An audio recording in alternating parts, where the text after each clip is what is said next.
Elaha, so are you, Queen. How has your time been in the Upside Down? Let me tell you about it. Terrible. I can't find it and I've lost this scene. I hate it here. Sarah! You see? Why did you leave? What happened? Speaking about that was where it ready to be at the SAT line. Wait, Sarah, are you talking your upside down self? Don't do that. Elaha told me that if we break these 3 rules, don't take off your shoes, don't talk to your upside down self, and never ever eat a banana on the first Friday of the month, we're gonna be stuck here. Huh?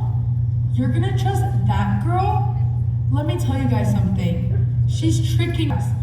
You guys have to break the rule in order to leave the Upside Down. If you guys don't leave, you guys will be here for all of, oh, that's the word, time. Sarah, trust me. Don't trust her. I don't know what to do. Sarah, you're gonna trust the wimp that left you at the security line? Hey, that's not very nice. Yassine, don't even worry. I'm even friends with your upside down self, Nisa. Maybe she's right. Trust me, Sarah. Last time I took off my shoes, everyone started going into these outfits and running around. It's already coming, guys. Good luck. Sarah, this is what I warned you about. It's happening again. No, I know. It's like, oh. What did I get? I've been looking for you this whole time. This is perfect. Here you go. Take that, take this. Don't lose this ball, okay? It's perfect for you. Don't lose it. This is yours. Sorry. This is yours. Okay, perfect. So, as you all know, the Upside Down has always been about the ducks. That's the central. So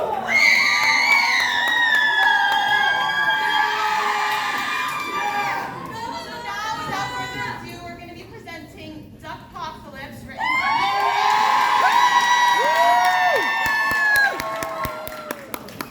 lovely actors are going to go.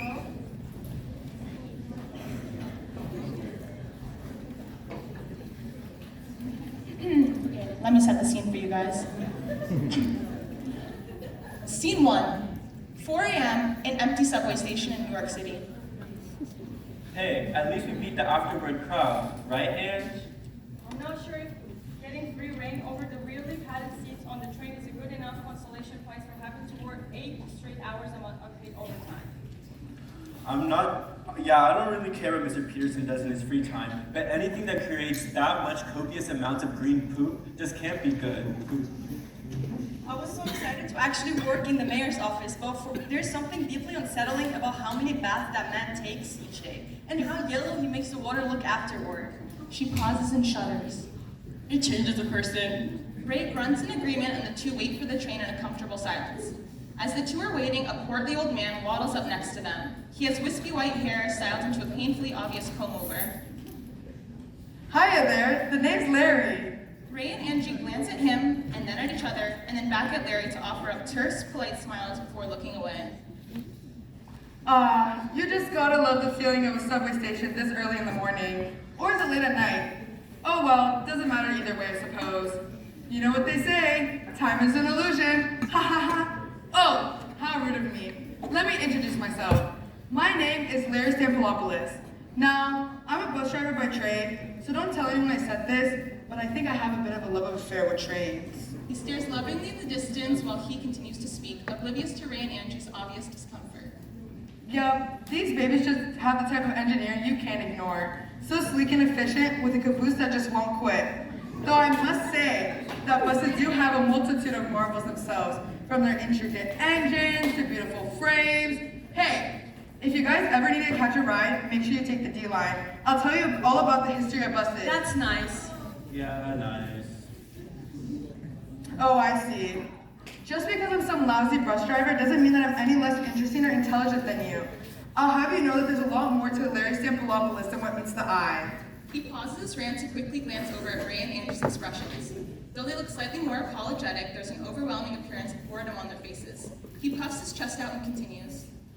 Actually, I happen to have a very good understanding of how the world works. I see things that other people don't. I can predict the future almost. I think I have ESPN or something. As a bus driver, you see all kinds of people and hear about all sorts of stuff. People love to gossip. It's kind of crazy, really. Now, I don't want to alarm you, but I have it on a good authority that there's an illegal ring of frozen yogurt stores here that cut their rainbow sprinkles with fentanyl. But don't worry, the chocolate ones are still safe. Listen, Lenny. Larry, While we appreciate your wealth of knowledge, friend here would really just like to quietly wait for the train and not listen to the paranoid ramblings of a random old. She's cut off by the sound of a thunder explosion in the distance. The ceiling shakes and debris particles fall around them. oh God, oh God, oh God. She grips onto Ray's arm for her. What was that? No. This can't be. They're here. What? What are you talking about, Lester? It's Larry. Okay, whatever. I thought it was fake. This can't be. Oh my God. I didn't know the day would actually come. What day? There's a pregnant pause as a train car comes to a sudden stop in front of them. The door opens and 5 rubber ducks stare back at the group. Apocalypse. End of scene 1.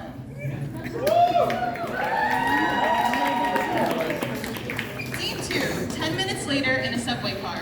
The 3 sit beside each other in a row, their hair sticking up in random places. Angie sports a black eye, Ray's lip is busted, and Larry's shirt has been torn to shreds. Did we just? Yeah, How did they? I don't know. But they were a bunch of rubber ducks. I'm very aware. I must be hallucinating. There's no way we were just attacked by a gang of rabid bath toys at a subway station. Angie, remind me to stop taking Elaha so often. It's starting to mess with my head. You know what? A joint hallucination would make a whole lot more sense than whatever's happening right now. Maybe those tuna sandwiches from the vending machine weren't the best choice. Can you guys just quit your yapping? Just get it in your head. We are under attack by rubber ducks. Do you not remember what they just did to us? It was horrific. Yes, we remember, but what are we supposed to do now? I vote we just aimlessly ride on the subway and hope someone more heroic and well-adapted duck issues comes along. I think we should work together. Yeah, about that, I don't know if this is actually a good match for... Listen, I know you two aren't the fondest of me, but we really don't have a choice. I don't know what the city's gonna look like when we get back up there, and based on what we just went through, I'd rather work with people that I can trust than just be alone. Wouldn't you? Ray and Angie have a silent argument with lots of stomping and wild hand gestures. Well, I suppose working with a bus driver during the Duckpocalypse is as good as anyone. You know, Leonard, you're not too bad. And I hate saying this out loud, but I actually feel like you're the only person who knows what's going on right now. I trust you. Well, that's a relief, because it just so happens that I made a plan for this exact situation back in '06. It was a big year for rubber duck sales. This plan is a bit of a hard sell though, so just bear with me. End of scene 2. Woo!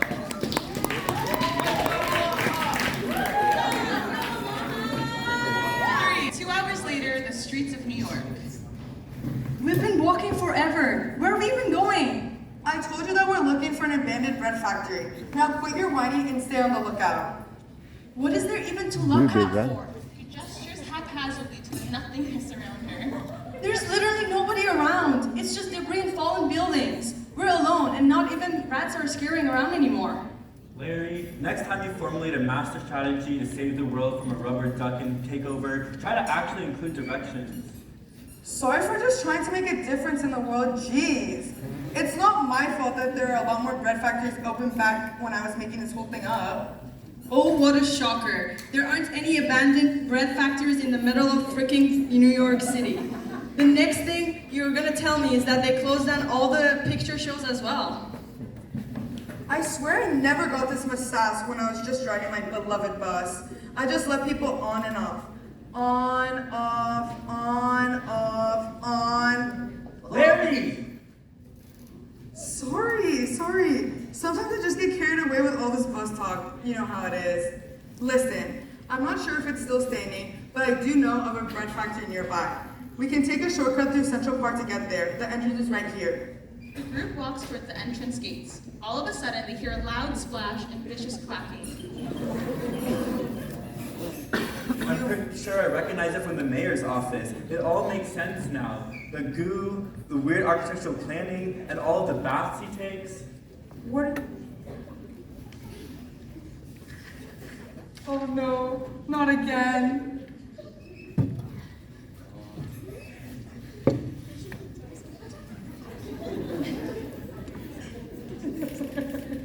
We're gonna run it back, people, to a few lines before this. We once again hear vicious quacking and splashing. You've got to be kidding me. Without waiting to see if the others were following, Larry ventures into the park a little, where he catches a glimpse of a magnificent porcelain bathtub the size of 3 football fields. Inside the bathtub, there's 1,000 rubber ducks innocuously floating around. Larry stumbles and falls to the ground, hastes to get away. Ray and Andrew rush to help him up, and the 3 run away as fast as they can.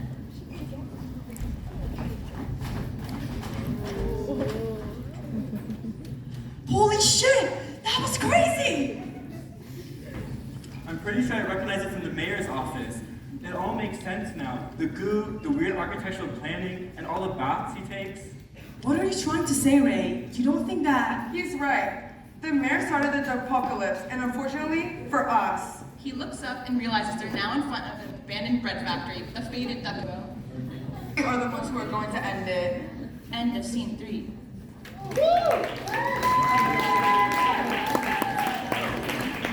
Scene 4. 2 weeks later, the inside of an abandoned bread factory. All 3 of them look more haggard than before. Their clothes are ripped in odd places. Larry's now missing 1 shoe, and Angie has fashioned herself a hat out of an old flour sack. So this is it, the big day. I'm kind of nervous. Yeah, nothing about our plan seems like it's going to work. But if we die today, I can at least say I went out trying. I feel like I'm actually my own person for once in my life. Not just some cleaning lady that people order around and expect to never talk back. It also helps that I have shit to clean shit off of bathroom walls for weeks. It does change a person, guys, it does.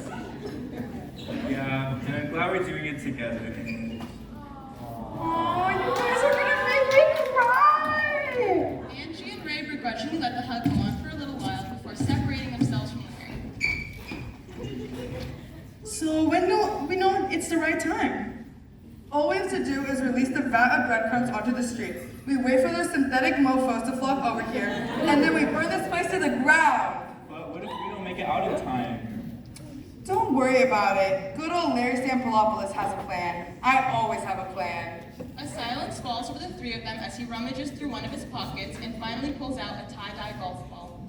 He gingerly places it in Ray's hand. Okay, now listen closely.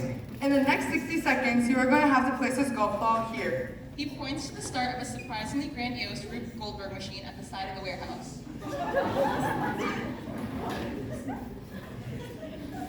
Once you put it there, you have around 30 seconds to hightail it out of this place before the vat of breadcrumbs is released and the rubber ducks swarm the area. The 2 of you should try to create as much distance between you and this factory as possible because He takes a moment to check the non-existent watch on his wrist. it's set to blow up in about 3 minutes.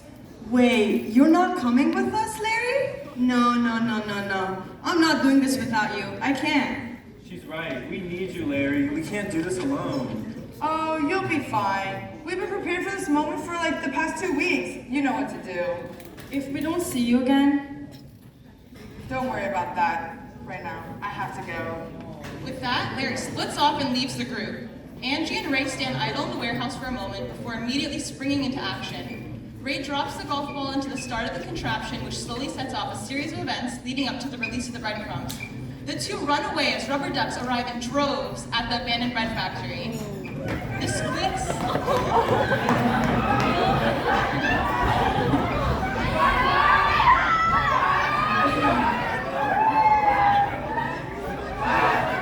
The squeaks and quacks of the ducks are silenced by a deafening explosion. Angie and Ray are thrown back by the force, but are otherwise okay. Dust and debris create a thick cloak over the area. Oh, don't yell so loud. You'll burst my only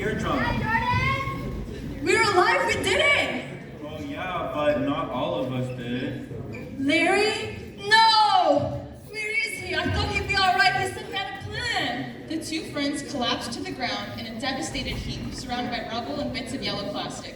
In the distance, they hear the sound of a proud horn. Moments later, a bus emerges from the smoke. Larry opens the bus door and leans outside to yell, a face-splitting grin.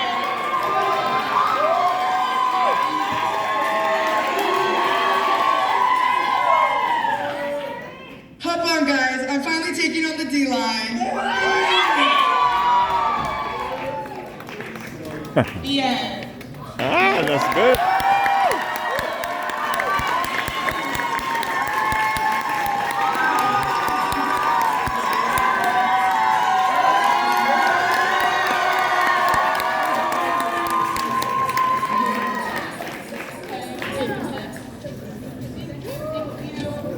I don't need anything else from you guys, but I have this banana that you guys should have. See you later. What just happened? I have no idea, but that was really good.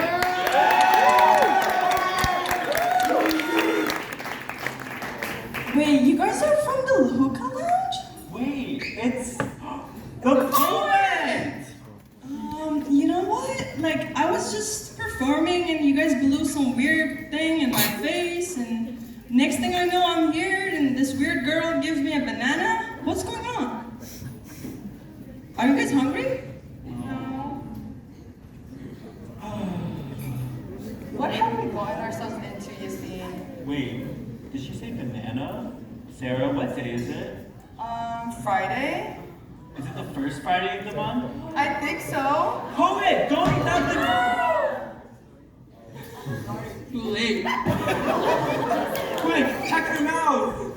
It's full. She swallowed. Give her the Heimlich! Oh, it's no use. It's useless. No. All right, thank you guys all. That was the end of our show, but stick around. We have a few more things we want to talk about, and then we're gonna have our raffle.